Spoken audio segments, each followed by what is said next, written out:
Excuse me? That's it here.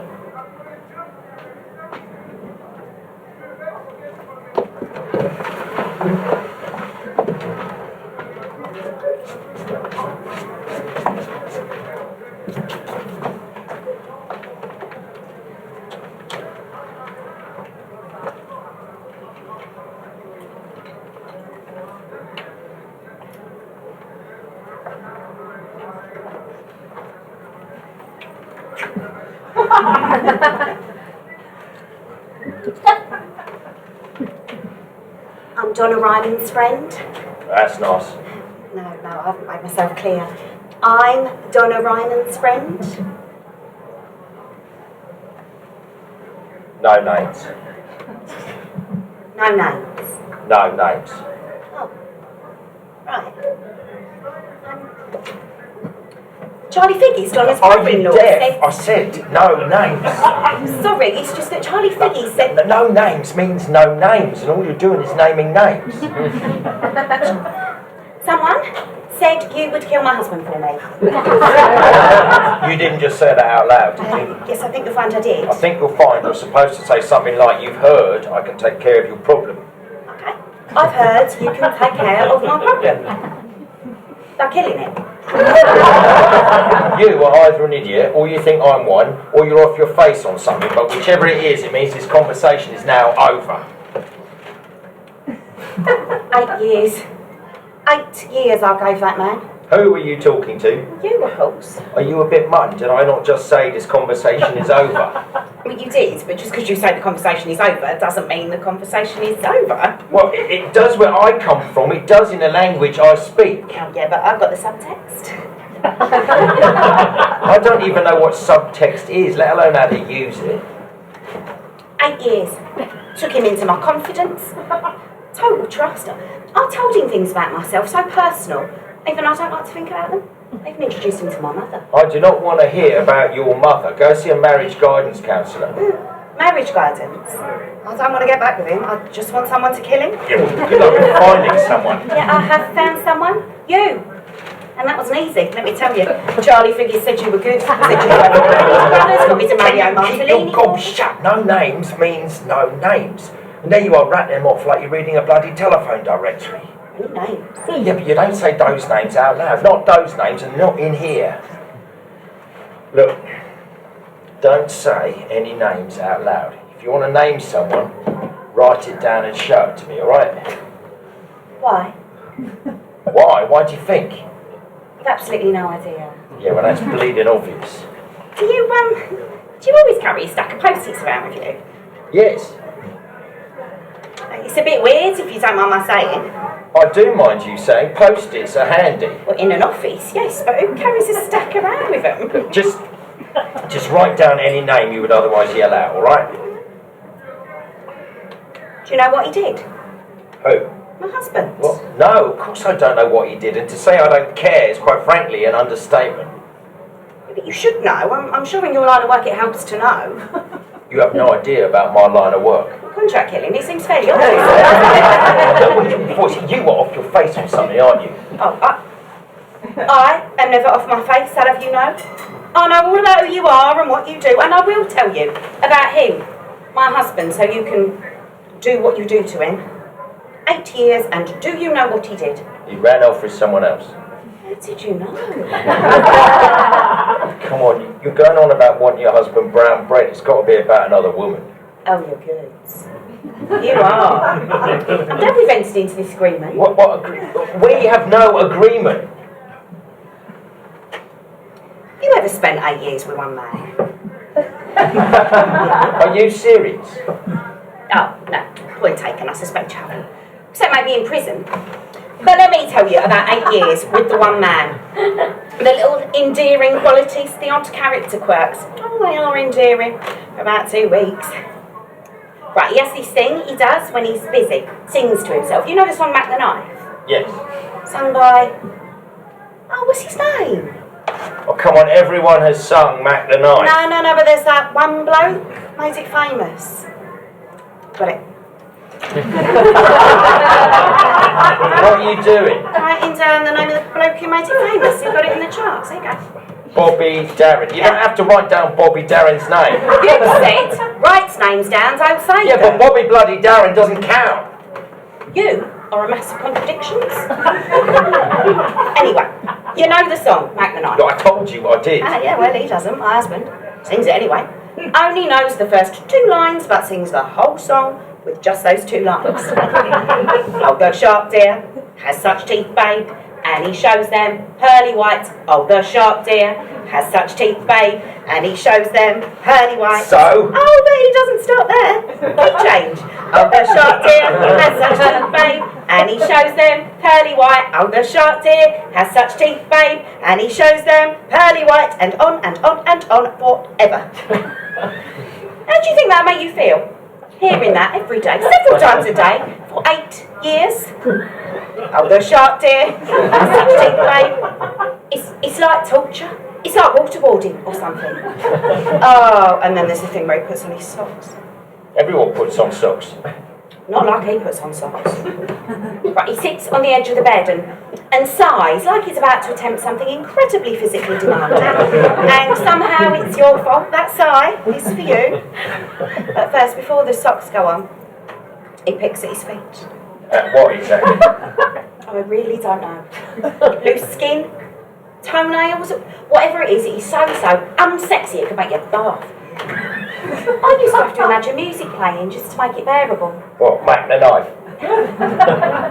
Alright, although I don't want to be having this conversation, what music did you imagine? The theme to Mission Impossible? You did that for 8 years? Yeah, made it almost watchable. Actually, that's not a bad idea. Theme tune from Mission Impossible will liven up almost anything. Make anything sexy. Unblocking the sink. Da, da, da, da, da. Like picking out the gun from your ears. Da, da, da, da, da, da, da.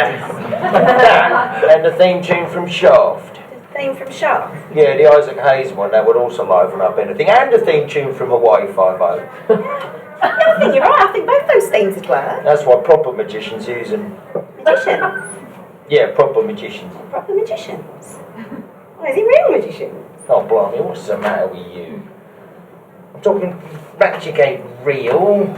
I'm talking old school, the proper ones, not these new ones, not the David Blaine, the Dynamo and so on. I'm talking Paul Daniels, Ali Bongo, David Nixon. Yeah, you're probably too young to remember those. Oh, no, I do remember Paul Daniels. Well, you see, the thing about these new ones, the David Blaine and so on, they're useless. They try too hard to be real, but they don't understand the drama, so they end up looking like Ryan Lemons. You see, it's a trick, an illusion. So give me an illusionist in a tuxedo, one who knows how to entertain on the stage, put on a show. You see, I care about the entertainment I am offered. I hate anything second rate, and just because it's presented in a new style in a street way does not make it first rate. In fact, anything street style makes it second rate. Now, a magician cheating death in a locked tank of water while the theme tune from Mission Impossible, Shaft, Hawaii Five-0 is playing as he tries to escape. Now that is entertainment. You've obviously given this a lot of thought. Maybe too much. I don't want some slob in low-slung jeans and Converse trainers doing tricks with someone's mobile phone in a shopping centre. They've got to entertain me. They've got to work for it. Yeah, I think we're drifting off topic. Off the topic of me, him, his socks, Mission Impossible. Yeah? Without that music playing, I could not like him at all. I'd hate him.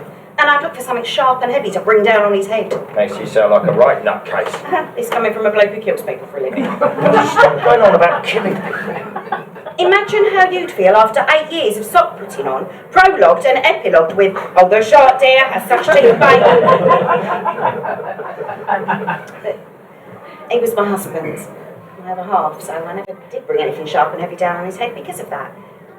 Because we were together, like two halves of the same coin. Like love and hat. Love and hat. You mean love and hate? No, I mean love and hat. It's a joke. It is. Yeah, it's what I always say. A bloke I knew had love and hate tattooed on the knuckles of his hands. Only after an evening of nefarious poker playing in a late night den one night, he had to be relieved of the pinky of his left hand. Secateurs were used, if I remember rightly, hence love and hat. And that's the joke. It's down my way. It sounds hilarious. Yeah. Anyway, we were together, like man and wife. And he ruined it. Ruined it when he met her. Oh, wait, you'll never guess what she used to do for a living? No, I never will, because I'm not going to bother. No, this will surprise you, though. Really surprise you. Nothing surprises me, nothing at all. Yeah, go on. Do you want to know what she did? No. Get this. She was a Blue Peter presenter. Ah, yes, see, you are. Well, yeah, I am, actually. Nothing ever surprised you. Yeah, well, that, a Blue Peter presenter. I mean, who would have expected that? That is a surprising job. A bit like your job, really. It's nothing like my job. No, as in it has that surprise element. Well, say you're at a dinner party and someone says, what do you do for a living? I'm a hitman. Yeah, but that would never happen. Do you think anyone would say that at a dinner party? Do you think I go to dinner parties? Yeah, now I've told you what she used to do for a living. How do you imagine she looks? Oh, Christ, while we're still talking. Oh, all right. I imagine if she's not young, she's young looking, got a youthful enthusiasm about her face. Yeah, spot on. No fooling you, is there? So, which one is she? What? What's her name? I thought you said no names. Yeah, but this is different. It is? Well, I'd say. You can't say your husband's having an affair with an ex-Blue Peter presenter, not name her. Well, yeah, but I don't need to name her. I don't want her dead. Oh my God, I don't want you to kill an ex-Blue Peter presenter. I don't want her dead. I've done nothing wrong.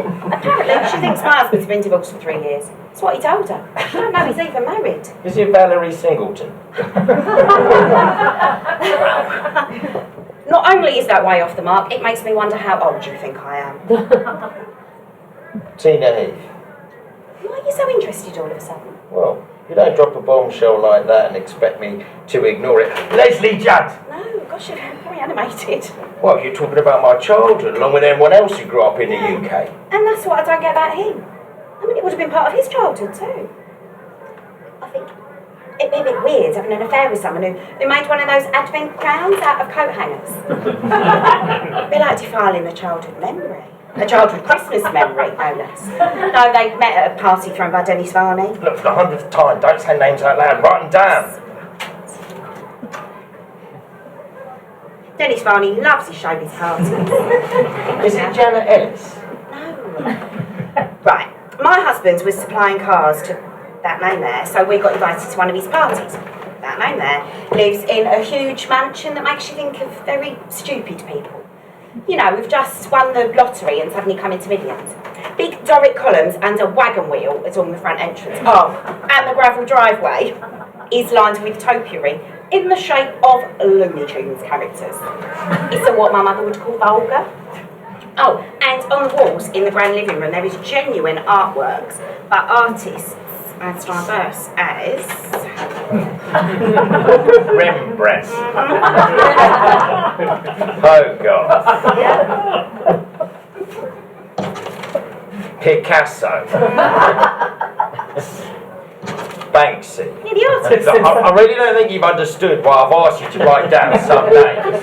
Also, on the wall there was this huge TV screen that seemed to be showing the original 1960s version of The Italian Job on a continuous loop with the sound muted. At the bottom of the staircase there was this 15th century suit of armour next to a framed England shirt signed by the squad of Euro 96. And that is where he met her. The bottom of the staircase at Euro 96. Is this Sarah Green? Are you actually naming these presenters in chronological order? Well, I'm desperate to know now. Yvette Fielding. These are the names of some of the other of my husband's associates who were at the party.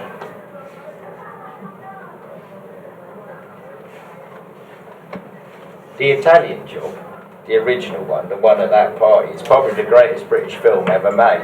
It's quite a claim. Well, it's got all the confidence and sheer brash camp bravado of Britain in the 1960s. Now, it's more dynamic than any Bond film. The theme tune to The Italian Job was sung by Matt Monro, the only truly great British crooner, and who was produced by George Martin.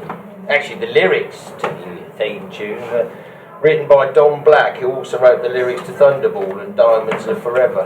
Actually, the music to The Italian Job was written by Quincy Jones. The sound down, as I said. No, I mean, not only does The Italian Job star Michael Caine, it also has Noel Coward, possibly the two greatest stage and screen Englishmen of the 20th century in the one film, both with a contrasting yet equally fascinating sense of poise. You really do like that film, don't you? Everyone should adore that film. Also stars Benny Hill, that's the Benny Hill, Thames Television's the lad himself. Michael Caine, Noel Coward, Benny Hill, a holy trinity of Englishness. And it gets more religious than that. It does? Oh yeah, it does. The Italian Job also stars Jesus. Yeah, well, I don't think that can be true. Oh, but it is true. It stars Robert Powell as one of the gang. Robert Powell, who went on to play the definitive Jesus in that epic TV series, Jesus of Nazareth, that they used to show every Easter, only they don't now because the country's gone to the dogs. Matt Monro, Don Black, Quincy Jones, Michael Caine, Noel Coward, Benny Hill, Jesus and minis driving through subways and up the sides of buildings without the use of CGI and a sense of style from London in the swinging 60s to real life Italian style. Not only has he got all that, The Italian Job was written by Troy Kennedy Martin. Oh? Oh, fucking hell, doesn't nobody learn anything important anymore. Troy Kennedy Martin, he also wrote Kelly's Heroes, another epic comedy drama about a gang going after some gold.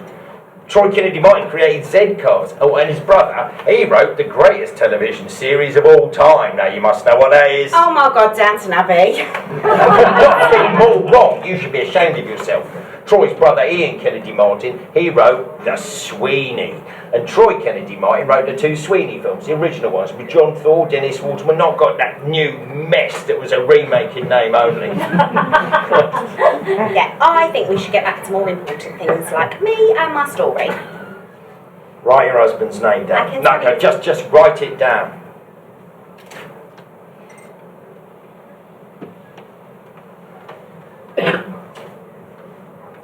Jesus.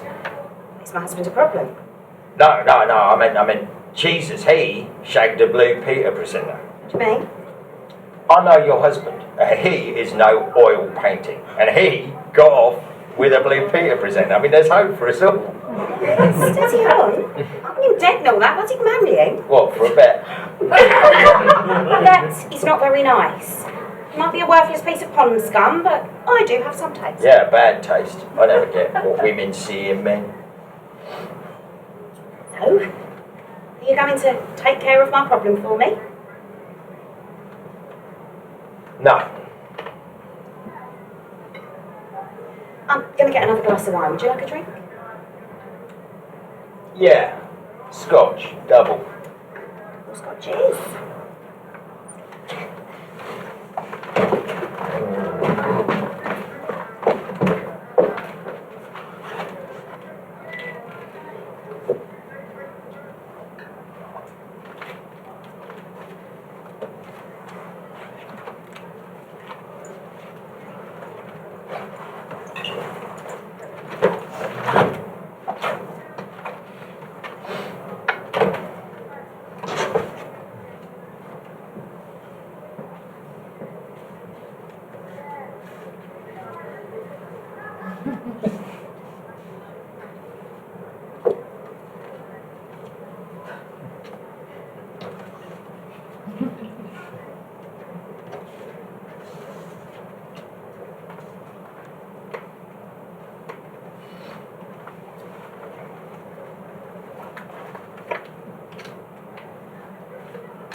Wasn't sure if you wanted ice, I'll ask for it anyway. On the rocks is fine.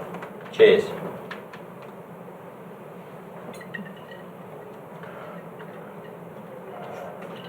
Now, where was I? And to say The Italian Job? You're at that party with your husband. Oh, that's right. I was at the party, but I had to leave early because I had chronic earache calls the night before when I'd fallen asleep in the passenger seat of that. Our Mercedes C-Class. You really don't have to write down every name. Yeah, well, I worry how you react to hearing proper nouns. Anyway, I'd fallen asleep the previous night in the passenger seat of that, and I left the window open all the way from Bristol to London. The wind had given me earache. I drove myself home after the party. My husband came home the next morning, singing the first 2 lines of Mac the Knife. I didn't know it then, but his affair with the Blue Peter presenter had started at the party after I left. Well, that's quite a story. Isn't it just? You see, I gave away bits of myself to him. Told him about my past. I shared my past with him. And now he's with someone else, he still has that knowledge of me, and I can't live with that. The only way for me to get those bits of myself back is to be rid of him forever. Does that make any sense to you? No, not even slightly. You're not explaining it very well. When I find a subject emotive, my attempts to communicate on that subject lose clarity because I try too hard. My psychiatrist says I actually have information overloads when I get emotional and become too factual. No, hold on. You have seen a psychiatrist? Yes, well actually I've seen several, but all under the care of the one specialist. No, listen very carefully. You have seen a psychiatrist. Yeah, why do I get the feeling that's not a happening thing for you? Alright, let's imagine for just one moment, or let's pretend that I'm theoretically available to be hired to kill people. Would I, in a job that is so dangerous, that is so illegal and terrible that the law will be after me all the time, would I do any deal with somebody who is in any way a liability, who is not tight-lipped and in total cold control? No, I get it. Because I've seen a psychiatrist, you think I'm mad. Well, I hate to rock your boat, but my psychiatrist and several others I've seen have classed me as sane. Totally sane. I have that in writing, in my medical notes. Do you have that written about you in your medical notes? No. No. But I've not been bonkers enough to go and see a psychiatrist. Then how do we know you're sane? In fact, I genuinely suspect you're not. I mean, anyone who goes around killing people willy-nilly, killing complete strangers for God's sake, people he's never even met and so has no reason to kill, anyone who does that must be totally off their face crazy. Killing willy-nilly. I'm just telling it like it is. Like it is that you were mad, a liability. But I am not mad, I am sane. Classified as such, as I said. And why would a sane person go and see a psychiatrist in hospital? Ah, you'll like this. It was on account of my need for order. Why would I like that? Because you like people with cold control. You said so yourself, cold control, your exact words. And I've been accused of having that self-same attribute. I like things done in a certain way. But what woman doesn't? You can't say things like that these days. You can't make sweeping, sexist generalisations. Well, if what you think I do for a living is true, do you think I really care about stuff like that? Yeah, well, you should. And you should know I care about offensive and sexist language. But is this candid camera? Is there a recording room? I ended up in hospital because I like control and order in my life. Is that such a bad thing? That does not explain how or why you ended up in a hospital. It started so innocuously, really. So, I was working for this fashion retailer, running their admin. This is before I met my husband. And I thought to myself, I really must sort out the colours of the day. Whatever that might mean. I colour-coded each day. I'd given each day of the week a different colour, so all memos, invoices and notes were printed on that day's coloured paper. For instance, Tuesday was red, so everything printed on red paper came from that Tuesday. So much easier to see things going into and out of the in and out trays. I could see how efficient people were being, how quickly they were dealing with out these orders. Yeah, but with all that coloured paper just add to your workload. Oh no, I was going for efficiency, ergonomics. And then I thought, imagine if we could take things further. I could change everything. On Tuesdays, everyone would have to wear red clothing, everywhere, all over the world. And then we'd always know what day it is. I already know what day it is. Sometimes people ask though, don't they? What day is it today, they say? Well, you see everyone is wearing red, you know what day it is. Tuesday. Yes, or red day. What? Yellow day, red day, green day, orange day, pink day, blue day, purple day, the days of the week. Oh, I could never remember all that. You wouldn't have to. You just have to look up, see everyone is wearing red. Ah, it is red day. On Wednesdays we wear pink. And also I would... did you just quote Mean Girls at me? Yeah. Mean Girls? You've seen that film? Yeah. And memorised a quote from it? How many times have you seen that film? Dozens. I wouldn't have thought someone like you would have watched a film like that. What do you mean, someone like me? You know, someone that kills people for a living. No, Sorry. It's just you have seen Mean Girls dozens of times. I had a daughter. She was always watching it, so I got to see it loads. You had a daughter? Yeah, had. Oh. You were saying that you look up, everyone was wearing red, you know what day it is or something? Oh, yes. And not just red, but gradations of red. Different hues for different hours, from crimson in the morning, ruby in the afternoon, to cardinal red for early evening. We could do away with clocks. Did you come up with this idea all by yourself? Yeah, I did.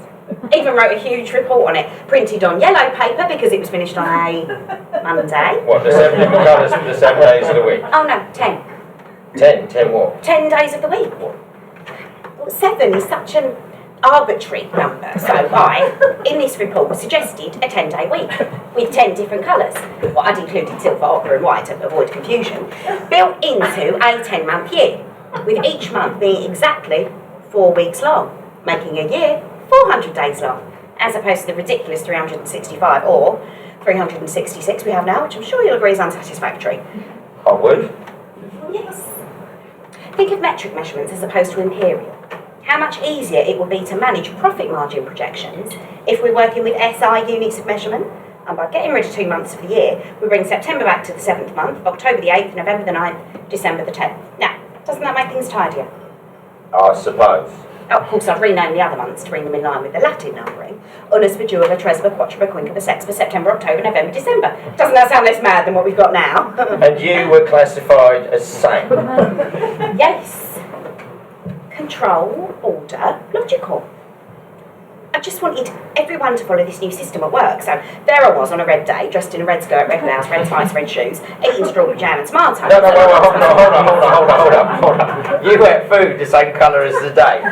Yes. The wheel is spinning, but the hamster is dead. Wrong. The wheel is spinning because the hamster is more alert and alive than anybody else. I was eating food the same colour that day to keep everything in line, and I saw how beautiful and clear my idea was, and I also saw how people were laughing at it and started crying. You ate strawberry jam and tomatoes together? Yes. Didn't go very well together at all. In fact, they made a thoroughly unpleasant mix. I could have told you that. Strawberry jam and fucking tomatoes. What were you thinking? Control, order, logic. Strawberries are a red fruit. Tomatoes are a red fruit. Oh, well, no, hold on. I don't care what anybody says. Tomatoes are not a fruit. Never were, never will be. That Blue Peter presenter, Diane Louise Jordan. Anyway, everyone started laughing at me and I started crying and I just couldn't stop. I cried and people from work tried to comfort me, but I was so overwhelmed by the beauty of order and the chaos of our existence that I couldn't be comforted. After 2 solid hours of crying, they started to get worried, called an ambulance, and that's how I ended up in hospital. What sort of questions did they ask you? What? At the hospital, find out if you're radio rental. What did they ask? Oh, you are a bundle of political correctness, aren't you? They asked me nothing about magicians or the Italian job, so I imagine you'd fail. Is it Anthea Turner? I told you, you're not going to find out. Katie Hill? My psychiatrist said it wasn't really a disorder, I just couldn't stop wanting things arranged in patterns. My mother was the same, except she took things to an extreme. Can't be Connie. I mean, she's married to some TV idiot, ain't she? I'm going to ignore that. I was telling you about my mother. I don't want to hear about your mother. You've got enough stories about your own problems. Problems are relevant. You need to know what's been going on. Right, you've seen the TV show Friends, I take it. No. Come on, everyone has seen Friends. Well, I haven't. Do I look like the sort of person who's seen Friends? The only friends I have are either hard case villains or just nutters, and they're not even really friends. They're more acquaintances, really, and they're not young and attractive, nor are they witty and likeable. In fact, they are old and ugly and distinctly unlikable. Friends, that would be a mystery to me. You are the only person in the world never to have seen Friends. Do you know what it's about? Yeah, it's about boredom. Ordinary people are too dull. Yeah, well, my mother, she thought it was about more than that. Much more. So she started to watch it when it was first broadcast on TV. Then, when they showed the repeats, she watched all them. Then, when the videos came out, she bought them. All of them. She had loads of those VHS tapes all over her house. Over time, we noticed that she was watching Friends more and more frequently. Every time any of us went to visit her, she'd be watching Friends. She'd be glued to it, avidly staring and listening and ignoring her visitors. She started to see patterns in Friends, things that weren't really there. She had a notebook in which she noted down these patterns. Oddest things, but things that she thought were important, like the number of times each episode this character. Joey Tribbiani. Yeah. Look, you really don't have to write down every name. Confusing. Anyway, she wrote down things like the number of times each episode that character would say, "How you doing?" Or the number of times Monica would mention her weight in one season. She writes down number after number. She drew diagrams. Is it Romana D'Annunzio? The Blue Peter presenter is not relevant. Our mother cut pictures out of magazines to support what was her emerging thesis.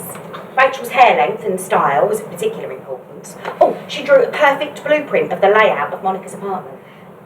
Noted the chord structures of Phoebe's songs in intense detail. She logged all the show's inconsistencies, like Ross's birthday being on different days, or Rachel and Chandler not knowing each other in the pilot episode, but they met many times in the past. Repeated lines of dialogue, lengths of scenes, numbers of characters in a room. These were all recorded as numbers. These numbers ended up in charts, rows and columns of numbers, and the key, of course, was Chandler Bing. Oh, I like how you stuck "of course" in there. Of course would only work if I had any clue as to what you're on about. Yeah, all right. I said, of course, because everyone, except you, knows that Chandler Bing is a statistical analyst. So he's the key to unlocking the show's statistical secrets.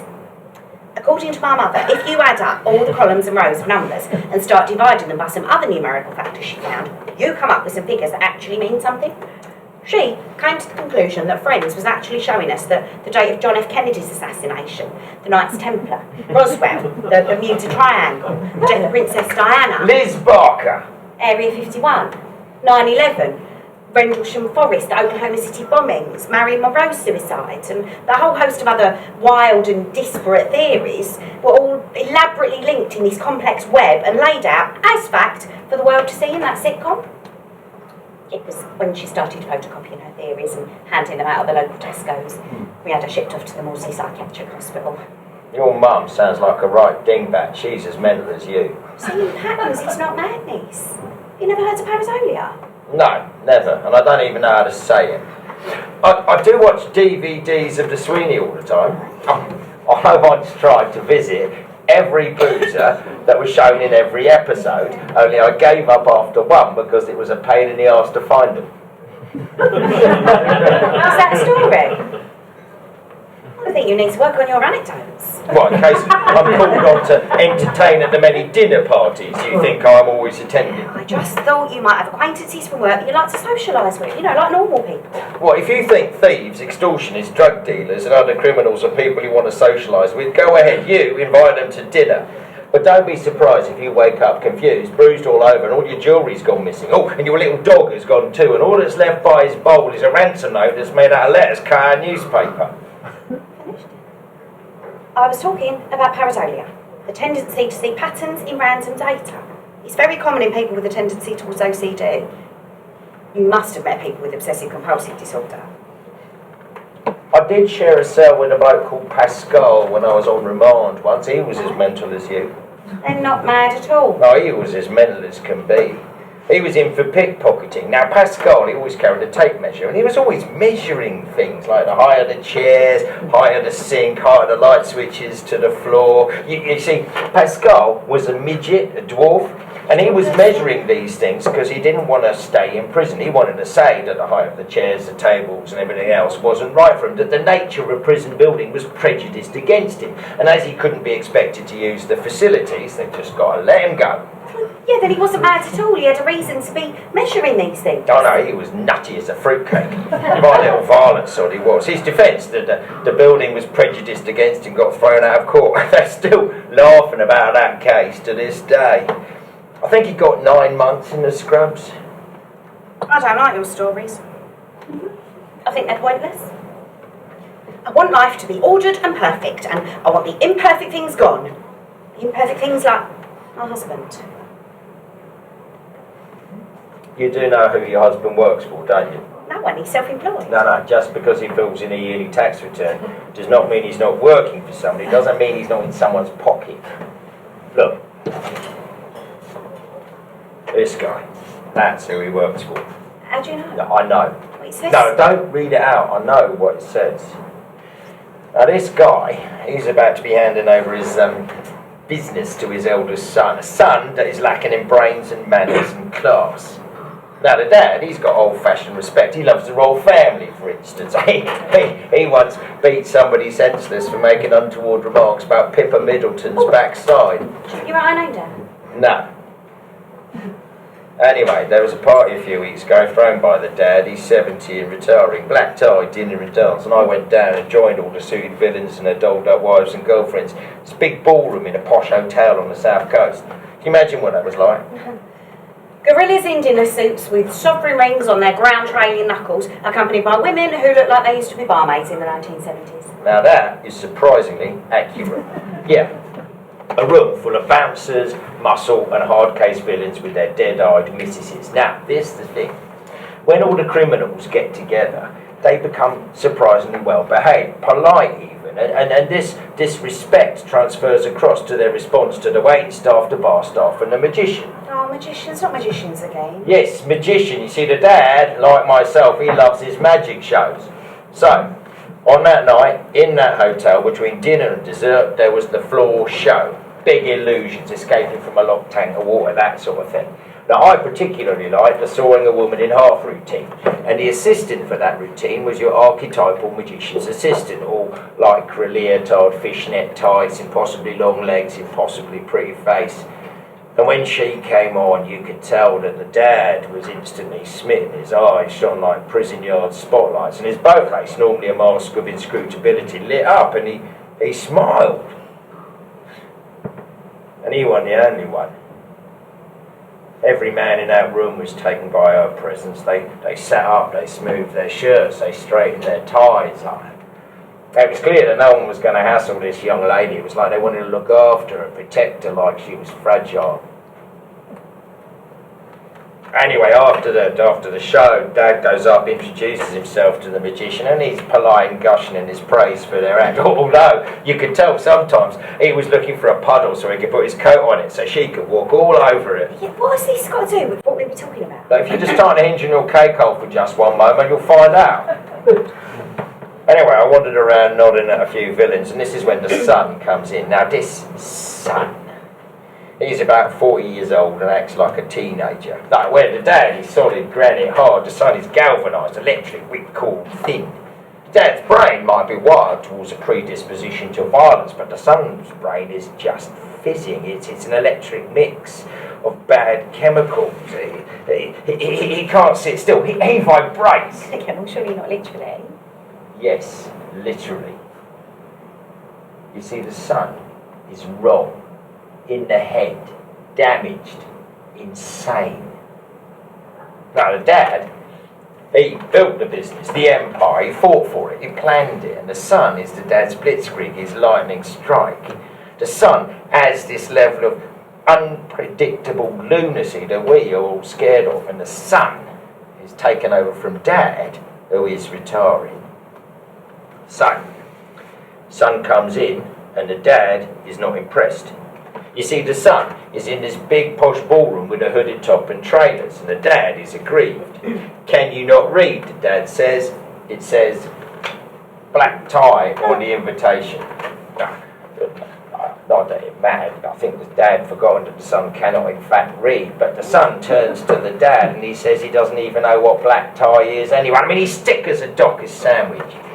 Anyway, with a sigh and a last look at the trainers, the dad tells the son not to make a fool of himself or the family. So the son comes and joins our table where the magician and the lovely assistant is doing a card trick. Simple trick, find the lady. Do you know it? I think so. It's 3 cards. One's something like the Queen of Hearts, is it? They're placed face down, mixed up at speed, and you have to find which one the Queen, the lady, is. That's the one. So the magician, he's doing this at speed really fast. So it's impossible to find the lady. And we all laugh and clap. But the son is getting irritated. You see, when the magician turns to the son and asks him to find the lady, the son's face sharpens. Now you can see irritation on his face, but then also fear, real, genuine fear. And it dawns on me that he does not realise that this is a sleight of hand trick. You see, that's what's happened with your modern day magicians. They have made the young, the stupid, gullible young, somehow believe that this is real magic. Anyway, the son is watching the magician, warily, angrily, fearfully, and the magician, concentrating on hiding the lady, misses this. Son points a trembling finger, gets it wrong. Now the son does not like this, his hands get jittery, he thinks this is real supernatural stuff. So we all stop laughing and the magician looks a little bit worried. Do it again, the son says. So the magician mixes up the cards, this time a little bit more slowly. I mean, you can tell where the queen is now. Son points a finger, gets it wrong. Do it again, the son says.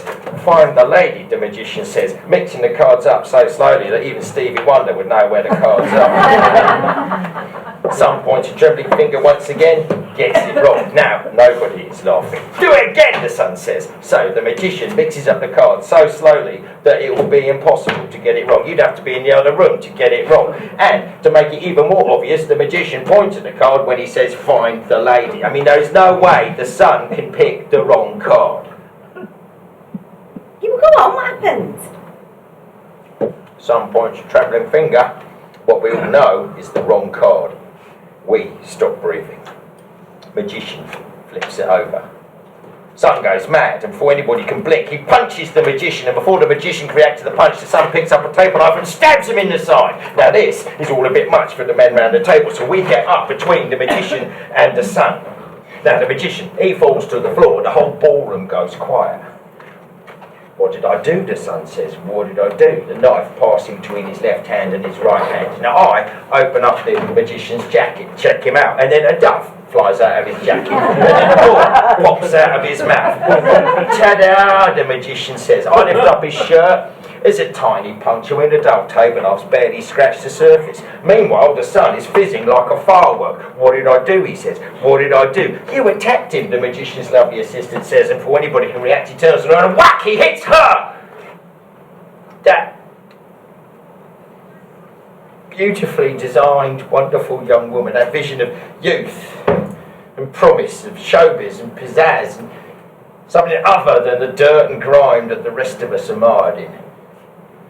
Magician's assistant falls, her legs collapsing beneath her like dodging scaffolding poles. And every man who just before thought of themselves as her protector now feel big and stupid and useless.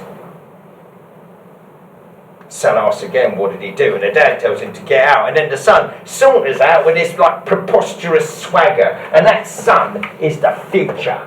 An ignorance writ large, an ignorance that we're all scared of. That son will soon be telling everyone what to do, telling me what to do. It's all changed for the worst. You don't want to employ me, not at all. Stay away from us all. What? That's the punchline to your story. You don't want to employ me? You told me all that just to tell me that? I was doing you a favour. Yeah. I would do my husband in myself. Oh, you make a pig's ear of it. Women make terrible murderers. They get too emotional. That is yet another outrageously sexist thing to say. Do you really think I give a stuff about being called sexist? Women make terrible murderers. They tend to wound rather than kill. They let feelings get in the way of actual planning. And it's not even like their murders are spontaneous. Most of their murders are premeditated. They just go wrong. Do you know, most women murderers poison their victims, and that is notoriously hard to do. Are you going to kill my husband, or have I wasted most of this afternoon? You've wasted most of this afternoon. Do you know, you're not making what is a difficult transaction any easier. I mean, say I was hiring someone to paint my house, and they spent their whole time saying that they didn't paint houses and refusing to comment much and sizing up my reactions. Oh, and then saying they couldn't paint my house because I'd seen a doctor. A medical professional? Yeah, well, I'd wonder who was hiring who, and which one is the mad one. I'm hiring you, not the other way round. Yeah, but you're not asking me to paint your house. At least I don't think you are. Right, not if I've got this right. Zoe Salmon. Tommy and Frankie Kennedy, Ray Blake, Dennis Barnes, Shut up, you can't say those names out loud. Yes, well, you're saying saying enough names, aren't you? And how come you know so many Blue Peter presenters?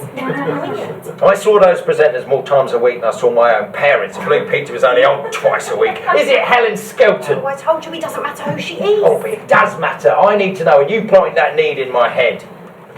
It can't be Lindsay Russell, can it? I think I've named all the ones I can think of, with the obvious exception of Karen Keating, for the reason that it's too sad to think about. But I must have said her name. You are strangely obsessed with one particular aspect of my story, if you don't mind my saying. Well, that's because it's the only aspect of your story that is intriguing and different. Now, here is a story for you.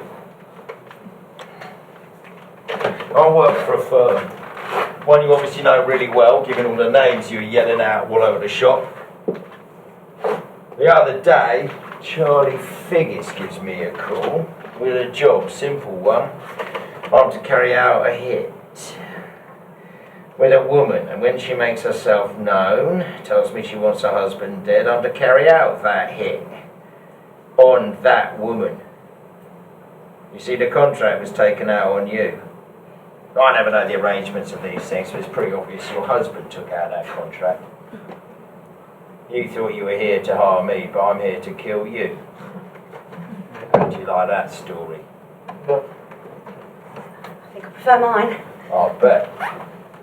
At the beginning, I gave you every chance to walk out of here, but no, you wouldn't have it. Have you noticed how empty this bar has become? Have you noticed how even the barman has gone and left us alone, as I prearranged? Make a deal. New arrangement? No. Any arrangement made with me is an arrangement always carried out. What's that, your mission statement? Ha, that's good.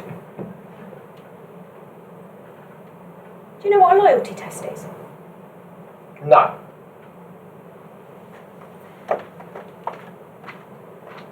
Say you get a new boss.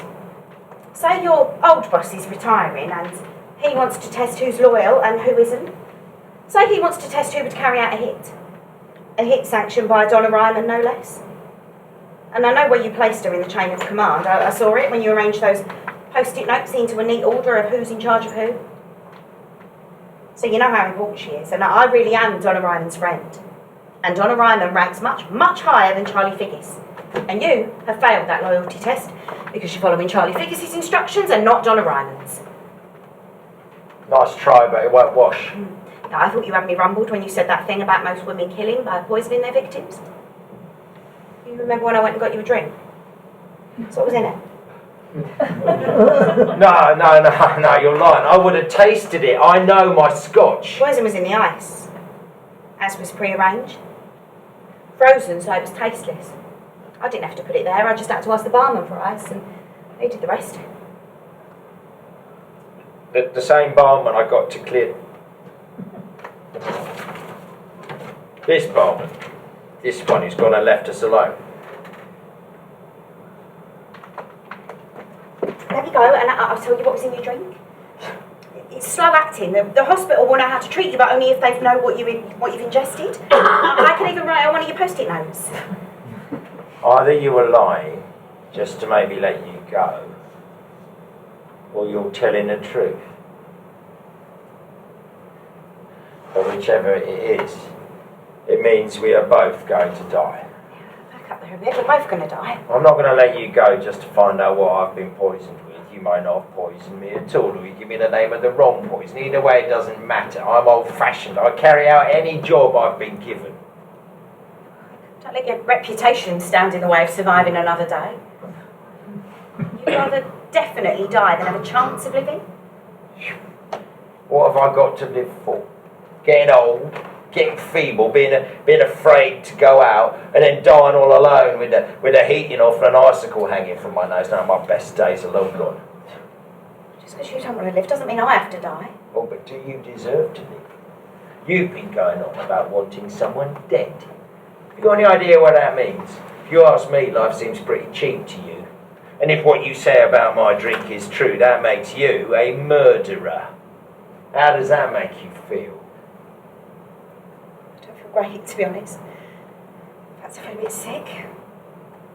Look, I was under pressure. I wanted you to kill my husband. You said no, and they told me if you refused, I was to ask for ice in your drink. You don't have to kill me, and you don't have to die. People like me. Society's done with us.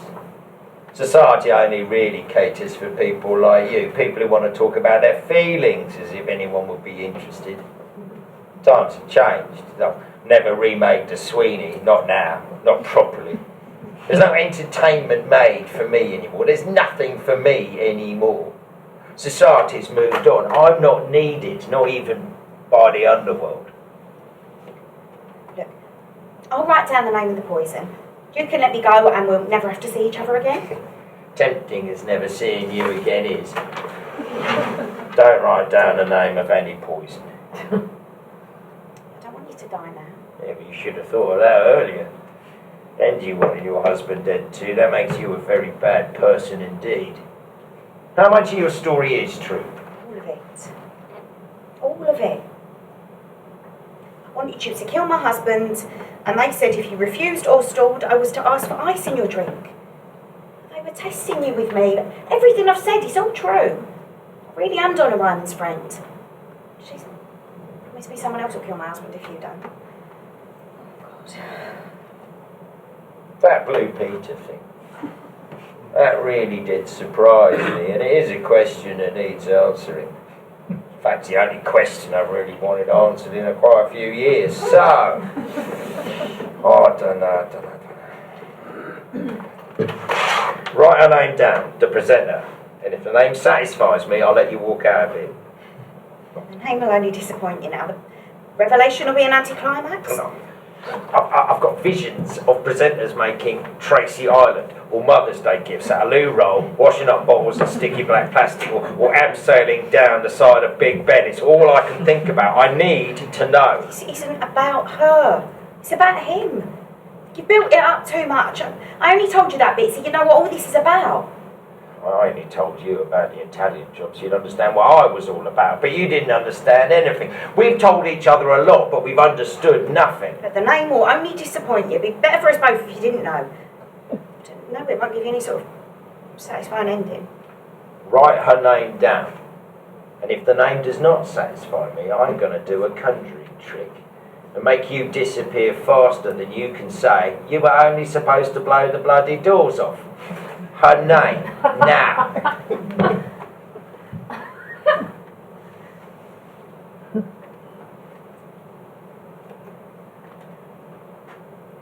The Italian job. Do you like how that ended? A literal cliffhanger.